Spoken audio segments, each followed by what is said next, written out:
to be ready, always to stay alert, and although he looked half asleep, his hand was never very far away from the Glock 17 semi-automatic pistol that fitted snugly into the thumb-release paddle holster clipped onto his belt under his jacket. If necessary, he could draw, take aim and fire with total accuracy in less than 2 seconds. His name was Robert Spencer. He'd been a second lieutenant in Afghanistan until a roadside bomb had crippled him, ending his military career. He was now a senior officer in Protection Command, a highly specialised division of the London Metropolitan Police. His job was to look after the man who lived at Clifford Hall. James Clifford, now Lord Clifford, had been a politician for more than 40 years, but perhaps the most remarkable thing about him was that in all that time he had always been popular. He was a man who loved his country, who worked hard, who wanted to make a difference. He'd been an extremely effective Home Secretary. In fact, he'd been so successful in his war on organised crime that when he retired, it was decided that he should be given around-the-clock protection, just in case. He had, after all, made plenty of enemies. He was retired now and lived with his wife in the handsome Georgian house that his family had owned for generations. Clifford Hall had the look of a French chateau, with 5 bedrooms, a conservatory, and a perfect lawn that stretched all the way to the river, with a view of Lock Island on the other side of a narrow stretch of water. Second Lieutenant Spencer had been given an apartment above the garage. There were CCTV cameras everywhere, and sitting in front of a bank of screens in his front room, he could see anyone who came near.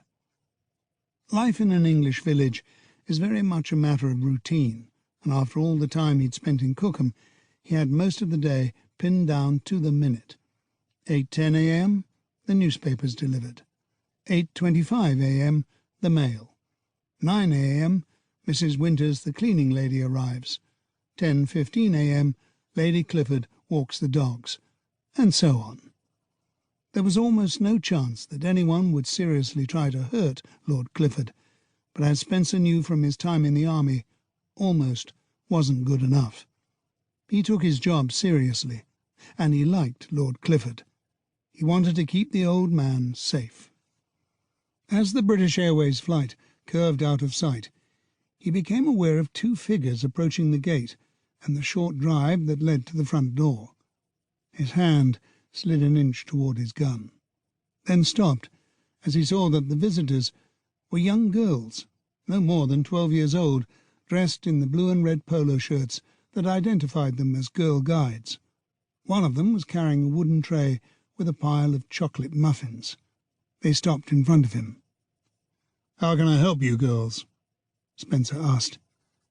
"Hello, my name is Amy, and we're raising money for our local campsite," the first of them replied.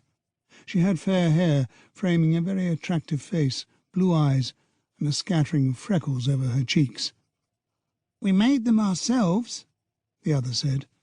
She was a year or 2 younger, a black girl with glasses and hair tied back in pigtails. "I'm Jasmine," she added. "They're 50p each, or you can buy 3 for £1. Spencer smiled. "That's very kind of you, but I'm afraid I'm not into muffins." He patted his stomach. "I have to watch my weight." "Would the people in the house like to buy some?" Jasmine, the girl with the pigtails, asked. "I don't think so." Spencer shook his head. The truth was that he wouldn't allow anyone to pass through the gates unless they were expected, not even someone as innocent as a girl guide. But then a voice called out behind him. "I'd love a chocolate muffin. I'll have it with my afternoon cup of tea." Spencer turned around. The front door was open. As luck would have it, Lord Clifford had chosen that moment to come into the garden for a little fresh air. Spencer stood up as his client, the man he was paid to protect, arrived at the front gate. He was wearing a blue blazer and a straw hat to protect himself from the hot sun, and he was supporting himself on a walking stick. He had suffered a heart attack earlier that summer, and he still hadn't fully recovered his health. But he showed no sign of that as he stopped at the gate and smiled.